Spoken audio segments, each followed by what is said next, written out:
Okay, welcome back, folks, to Appealing Syd Barrett. This will be episode 38.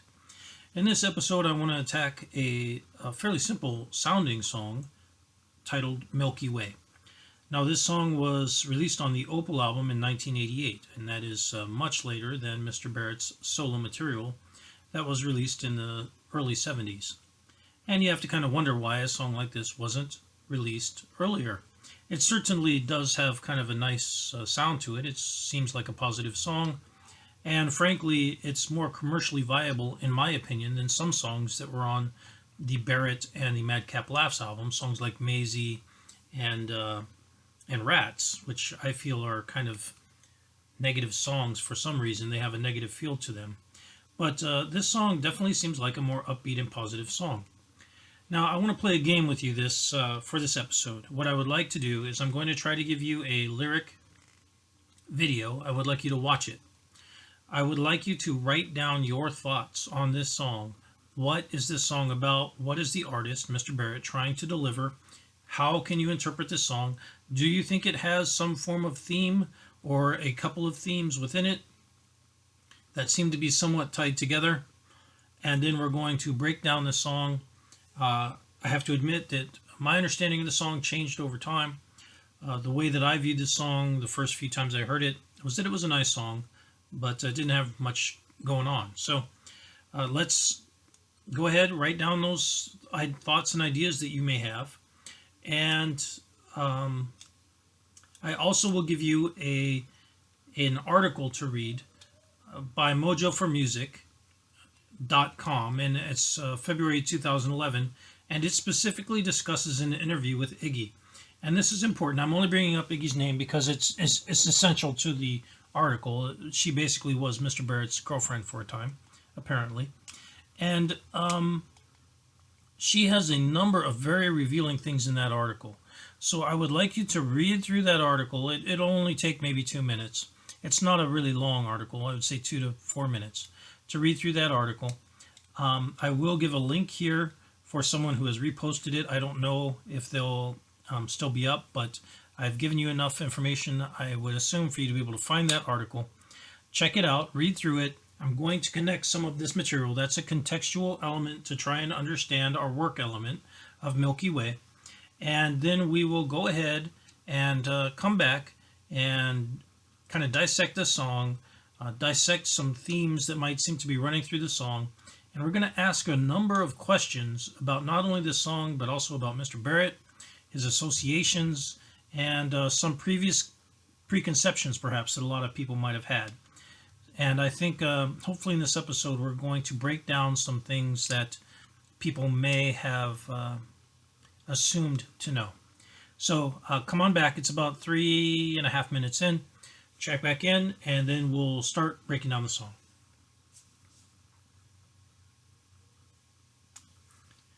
Okay, so hopefully you had a chance to break down the song, Milky Way. The first thing, obviously, is the title. I'll just point out, of course, that the easiest interpretation of a title like Milky Way is simply that he's discussing the Milky Way galaxy. He definitely did write a song like Astronomy Domine. So in my mind, I'm thinking, okay, Milky Way, Astronomy Domine, a universal kind of a theme in some ways. Perhaps that's intended. I don't know. But let's go through the lyrics and try to understand the lyrics and see if they tie in with the idea of the Milky Way galaxy. And we'll see I hope that you'll see what I mean here as we go through.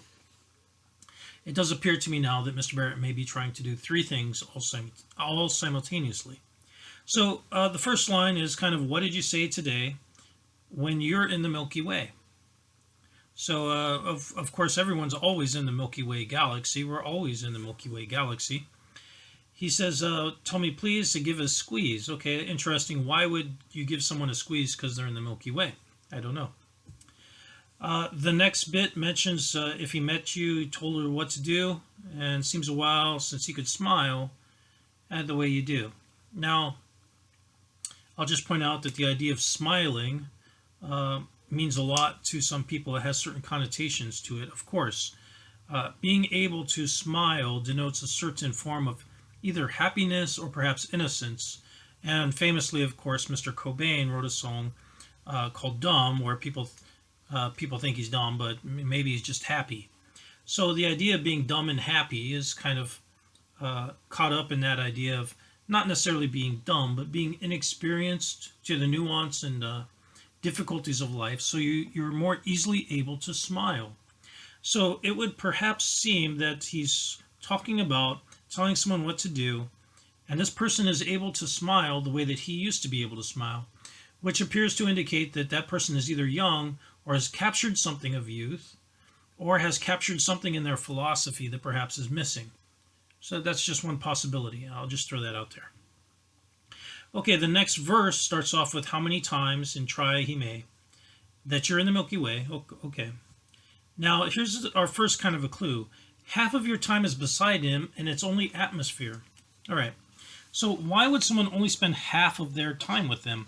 Well, we kind of have a clue again here. Now, if this is about a child, or perhaps that would make sense. Perhaps we've discussed this possibility in a song like Dolly Rocker, which seems to be discussing the same kind of idea of a child now that wants to be by his side. Why would you only spend half of your time with someone? Well, because perhaps your parents are broken up in some way. Now, I will point out as we go through this and we get into our Iggy discussion that this doesn't necessarily indicate specific people.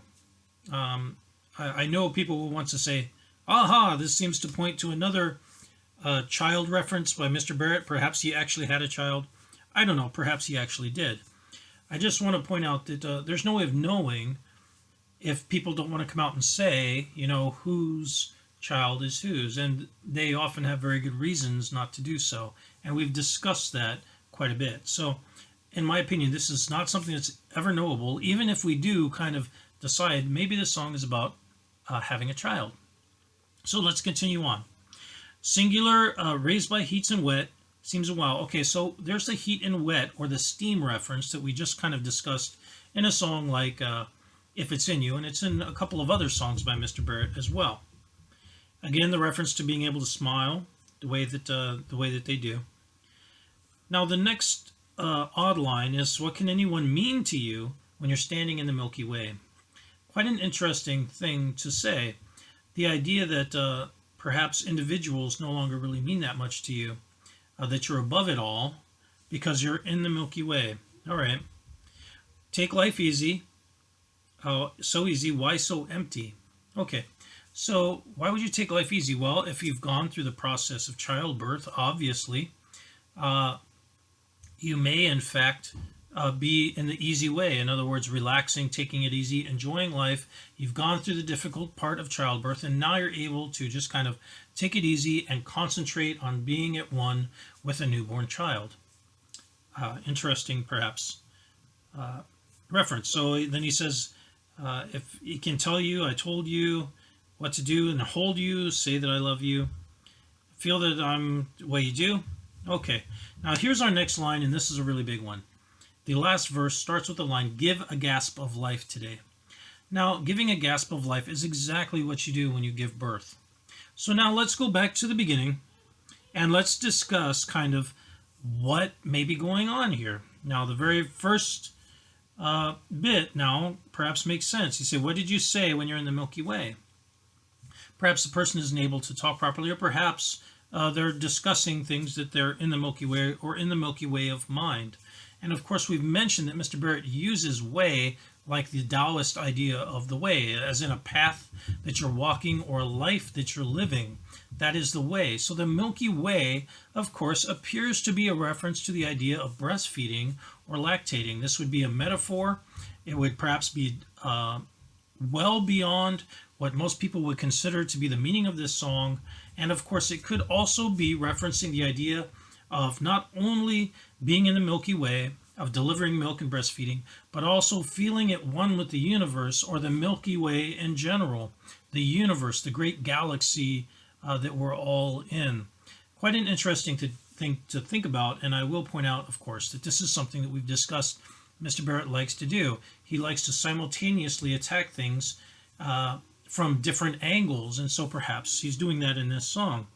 Now, that next line about give you a squeeze, meeting someone, of course, could be not only a reference to a squeeze of affection, but also a squeeze as in a breast squeeze and milk lactating kind of a squeeze. So that also could be kind of a metaphor that he's playing with at the same time.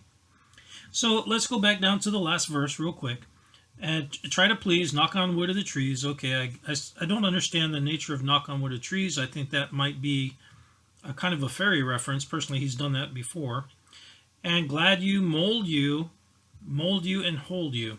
And 5 miles. I don't get the 5 miles reference there. I'm sure that is quite another reference to perhaps similar with the wood of trees. I'm not going to spend a whole lot of time on that. But the idea of molding someone is, of course, what you do with a child. So now perhaps we understand the idea of only having half their time. Perhaps they only get to spend half of their time with a child, or perhaps they only get to spend half their time with the mother because the mother has given birth to a child. So now that mother only has half of their time to spend with Mr. Barrett. So this possible reading, I think you would agree, is quite coherent.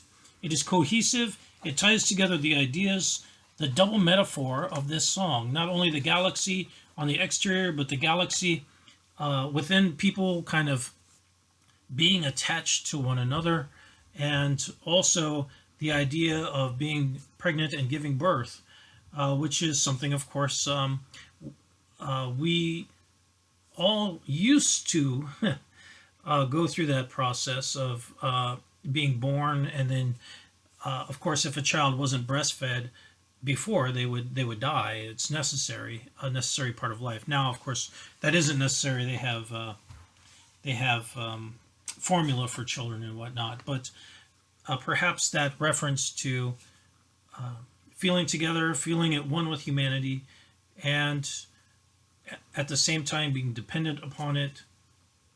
It's all tied up within this song, Milky Way. And I also will point out, of course, that there seems to be a mother reference tied to that inherently.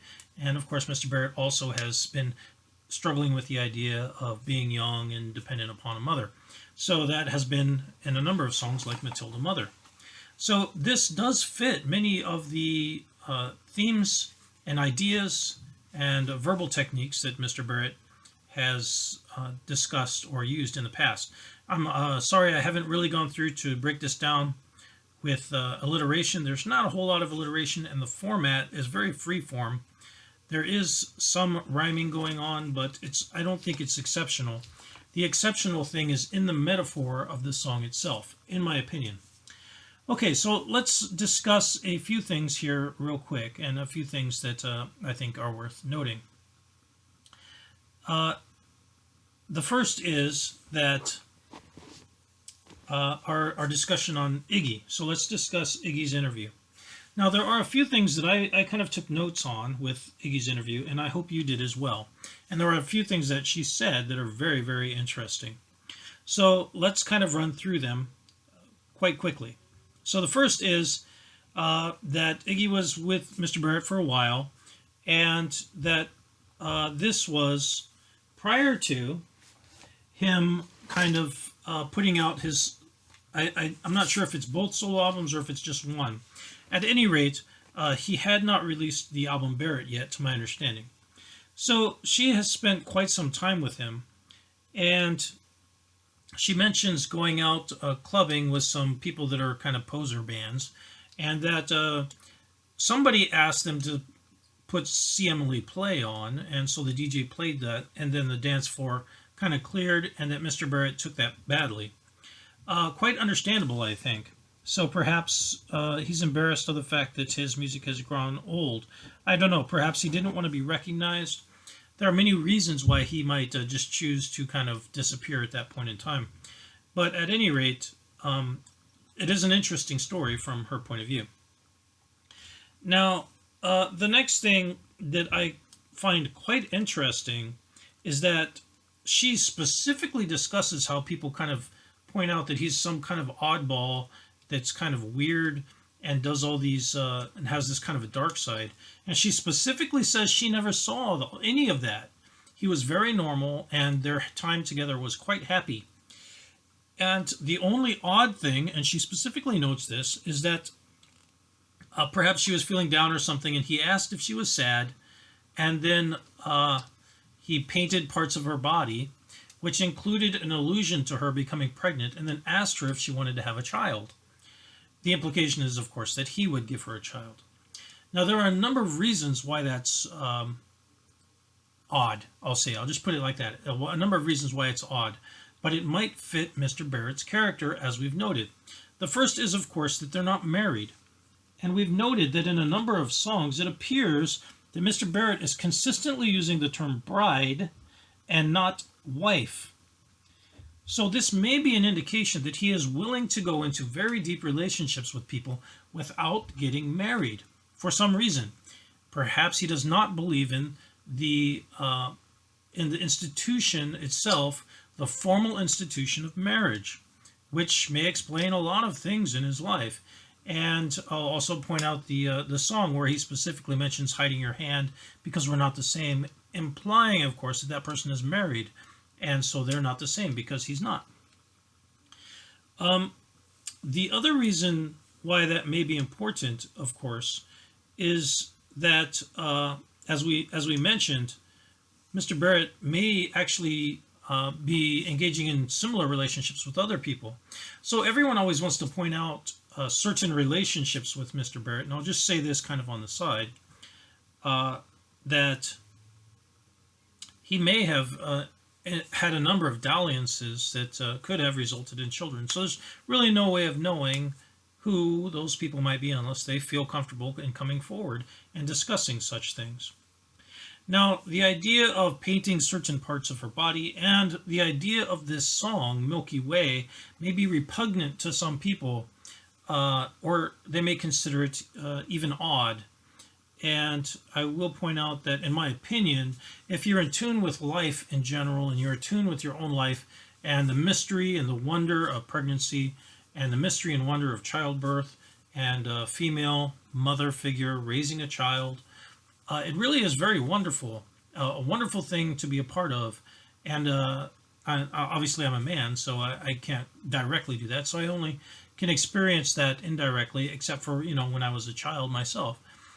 But just being able to participate with it on some level and be kind of enveloped in the amazement of that, I think is quite a natural thing for a father or for a man to go through. So I feel bad, personally. I feel bad that a lot of men have not recognized the importance of that institution of female mother and child.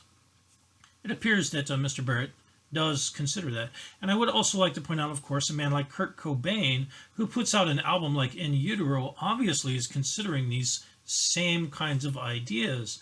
These ideas of the wonder of the biology of the human species and of women in general to become pregnant and raise children. So for whatever reason, now I'm bringing that up, of course, because one of the reasons why this song may not have been released is because some people may have felt that it was not proper, because it's discussing the idea, obviously, within thinly veiled metaphor of childbirth and being in the Milky Way. I don't know if that's the reason why they would do that. I can think of a few other reasons, and here are a few of them, obviously. One of them is that, of course, Atom Heart Mother specifically has a song in it titled Breast Milky. And that song came out on the album in October of 1970, after the song was recorded. So obvious parallels between Milky Way and Breast Milky as a song on Atom Heart Mother, which again would raise the question, is Mr. Barrett continuing to work with Pink Floyd on some level on their other songs? Or is there some kind of borrowing going on? Or even possibly even theft? Now, I personally don't believe that there's theft going on. I personally think that there are reasons to believe that there may be some kind of interaction going on between Mr. Barrett and the band. And there are reasons why we'll see in the article with Iggy. So let's continue on. In her article, she discusses that Mr. Barrett suddenly, or for whatever reason, decides he has to leave. And he won't tell her where he's going. So she kind of gets dolled up and decides to go see David Gilmour. Why? I don't know. You can answer that question on your own. I have no idea why she feels the need to go see David Gilmour. There's only so many reasons why. Now, previous to this, she does mention that Mr. Barrett had put on some songs, and she didn't supposedly know who he was, and she found some of the songs to be quite catchy, and she believes one of them was Terrapin, which is definitely possible. It's quite a catchy tune. So why would she go see David Gilmour? I don't know. Now, there is a third player in this, and that's Mr. Dougie Fields, and apparently he kind of helps get her dolled up. And then she goes to see David Gilmour for some reason. Perhaps Dougie knows that Mr. Barrett goes to see Dave Gilmour, or perhaps she knows something about that. Perhaps she knows where he's going, but not who he's seeing and who he's going to be with. Anyway, she kind of goes there. She's dressed up a bit strangely, wearing black lipstick apparently, and has her hair all kind of tied up like a Medusa. I don't know. You can read the article. At any rate, Dave Gilmour just kind of doesn't bat an eye, and he lets her in. And it's just Dave Gilmour and Syd there, and they're listening to an album. Now, this is important because, of course, they had, as we've mentioned in Did Syd More Meadows, the article seems to imply that it's possible that they were listening to the More album together. Now, why would they do that? Perhaps they're just listening to it to chill out, and perhaps Gilmour is just showing it to him. I would like to point out in our Did Syd More Meadows that there are songs on there that appear, in my opinion, to have influences of Mr. Barrett in them. And so perhaps he may have gone over to meet with Mr. Gilmour to go through a final product to kind of discuss it and enjoy it. Who knows? You'll have to decide that on your own. It's a very odd story with the timing of it all. And of course, Mr. Gilmour also was working with Mr. Barrett on Syd's 2 solo albums. So you have to ask, did he just go there to discuss the 2 solo albums? I don't know. You decide. So apparently Iggy kind of busts in, and she says, she shouts out about where is she, and she ends up scratching the record, and David Gilmour kind of throws her out. And after this, she kind of has a breakup with Syd. Now, they go back. Apparently, he offers her some tea. He's very formal with her. He's very considerate. But then he disappears. And Dougie, when she returns to see Syd, Dougie tells her specifically, basically that Syd is gone, that he's gone back to Cambridge, and don't bother trying to find him. Which sounds like a message that perhaps Mr. Barrett has given for some reason. Perhaps he felt betrayed by Iggy for some reason. Perhaps he was upset with her for some reason. Or perhaps just in general he was done with things. I don't know. Perhaps he was suspicious that she had showed up at Mr. Gilmour's house. I don't know. You'll have to decide. Now, the last bit of that article that I find very interesting is the story about her not wearing clothes for the photo shoot. She specifically says that that was Syd's idea. She mentions that he was as sharp as anything. And remember, this is the guy that supposedly had a breakdown and is, full of all these toxins and can't even capably discuss things or play guitar on stage or any of this stuff. She specifically says, of course, that previously that he's not dark, he's kind of jovial, he's friendly, that he's as sharp as anything, that he's the one that set it all up, and that she specifically says he was the manipulator. Quite an interesting word choice, that he is the manipulator. So, is he setting all this up? Has he thought all these things through? There are references to a plan, of course, so we have to consider the possibility, again, that perhaps Mr. Barrett is setting all these wheels in motion. He's setting up the environment for all these things to occur. To an outside observer, he's not directly taking responsibility for them or showing a hand. So they seem to just be coincidence. But of course, it is possible, I will point out, that he has put thought into these things and that he's actually kind of guiding things along with a distant hand. So let's discuss, I suppose, a few items of context. I can't think of a whole lot more that I want to discuss in there. I think we've covered the song fairly well. I do want to add one last kind of a contextual element, and that is 2 books. One is called The Journey of Crazy Horse by Marshall, and the other is a book on Crazy Horse by the Edward Clown family and William Matson, I believe. Now, Crazy Horse is a very interesting individual. Uh, Perhaps you won't necessarily see the direct correlation immediately. Uh, I personally very much enjoyed this story of the background of Crazy Horse. I believe the book I read was The Journey of Crazy Horse. Now, one of the most interesting stories is a love in Crazy Horse's youth, and I believe her name was Black Buffalo Woman. And that is not agreed to by the family, and although they try to run off together, it doesn't work out for various reasons. I'm not going to ruin the story. If you like these kinds of stories, you can go read about them. Now, of course, Crazy Horse goes on to become this wonderful military leader, becomes quite famous, and the legend around him is huge in the United States. I don't know if people around the world know who Crazy Horse is, but he certainly is someone that's worth learning about. I'll suggest both of these books. The reason I'm suggesting the other book by the Edward Clown family is because they are his direct descendants. And as we've noted previously in Mr. Chapman's book particularly, he often discusses things with family. And family often have, in my opinion, some of the most insightful and interesting stories about individuals. So the fact that they still have relatives that have stories about Crazy Horse, I don't know I don't know exactly where these folks are located, but I believe that probably will be a good book to check out if you're interested in Crazy Horse. Now, The Journey of Crazy Horse, I thoroughly enjoyed. I read that entire book. It was very, very good. I highly recommend that book. So why am I bringing that up? Of course, we've discussed before the nature of Romeo and Juliet, the idea of this youthful love, this love of youth happening and it being kind of torn apart. We've mentioned this kind of lost love motif or theme within Mr. Barrett's music, and then him seeming to have to go on and prove himself as worthy in some way, perhaps to gain affection or get back something that's lost.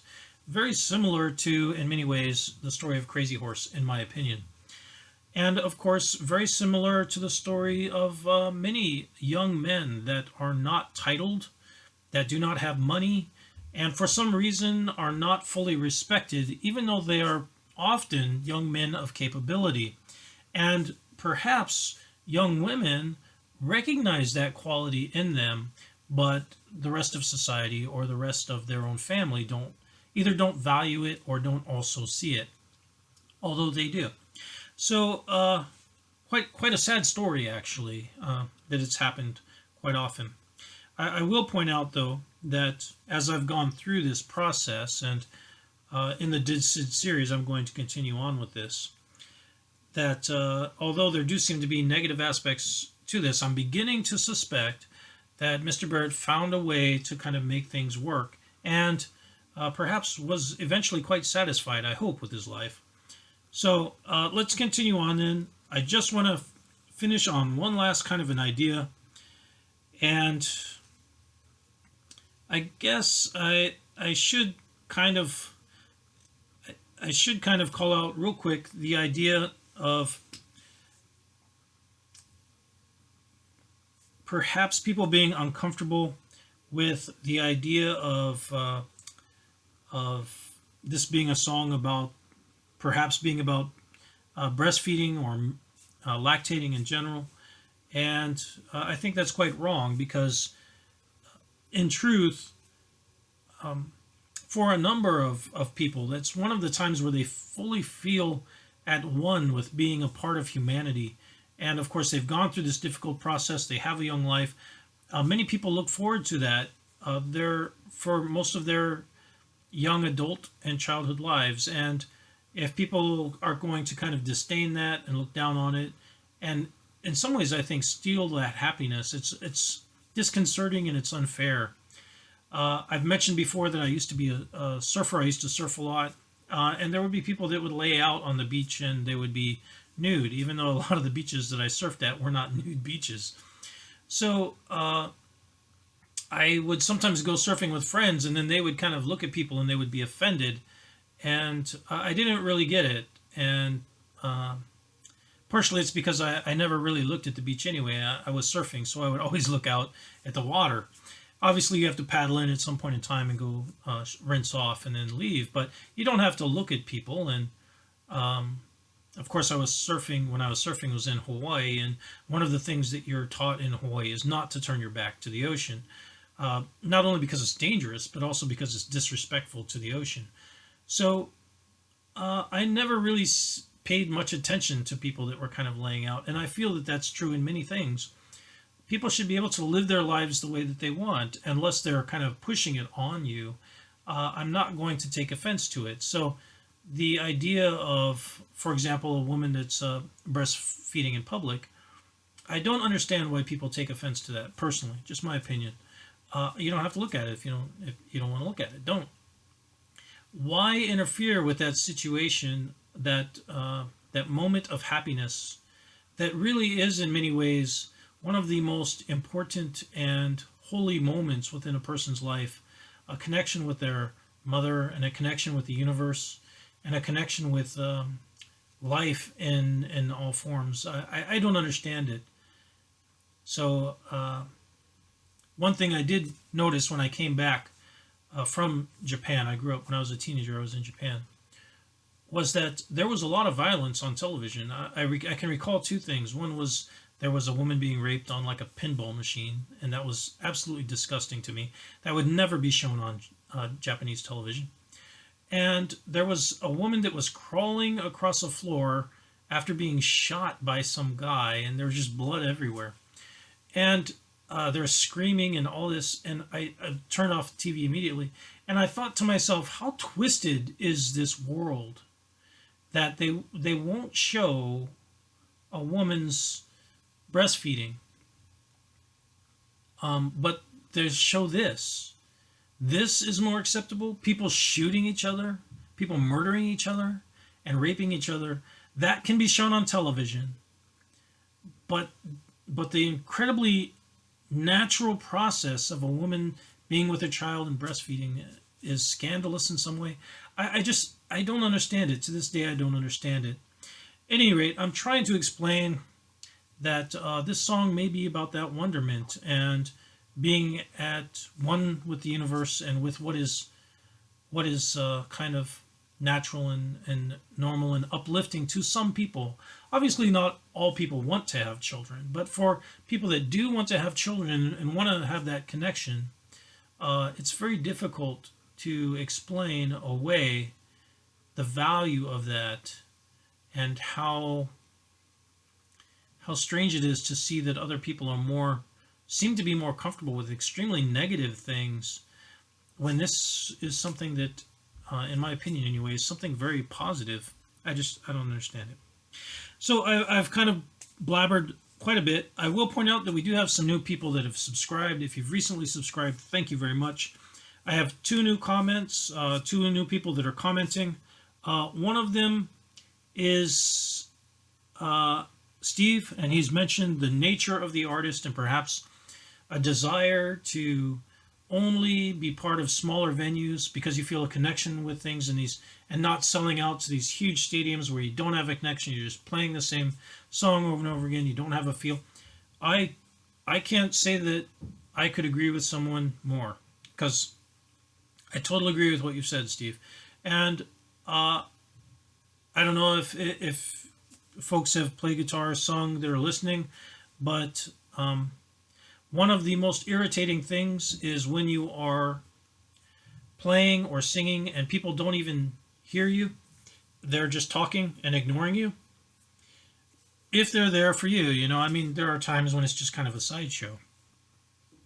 But I do think of a certain concert that Nina Simone was giving, where she just kind of called out this woman that was standing up and walking around or something as being rude. But on larger venues, of course, that happens all the time. And most people, they kind of get distracted by other things. They're not totally into the music at that moment. So for people that are trying to present material, it can be very distracting. And it can be somewhat hurtful to know that they're not really into feeling a connection with the artist that's presenting the material, or even a connection with the music themselves. They're just there for some kind of a show. And they paid their money, so they feel very, and justifiably so, they feel very entitled to have some kind of a show. What that some kind of a show will be, I don't know. But for an artist that actually wants to feel a connection with an audience, being removed in that way would be, I think, would be quite irritating. Just my own opinion. The last thing is that I also have a quote from Voices, I believe, about Julia Dream, and I haven't forgotten. So I'm going to use that in my Did Syd series. I want to come up with a Did Syd the Wall that'll probably come out in the next week or so. I will use your quote in there, Voices. Thank you for adding to the discussion on the channel. And that's pretty much it. I hope you guys have enjoyed this episode and you have enjoyed this discussion. And you see this song in kind of a new light. And hopefully it gives value to the song and also gives some value to things that you've experienced in the course of your life as well. That's all for now. I'll talk to you later.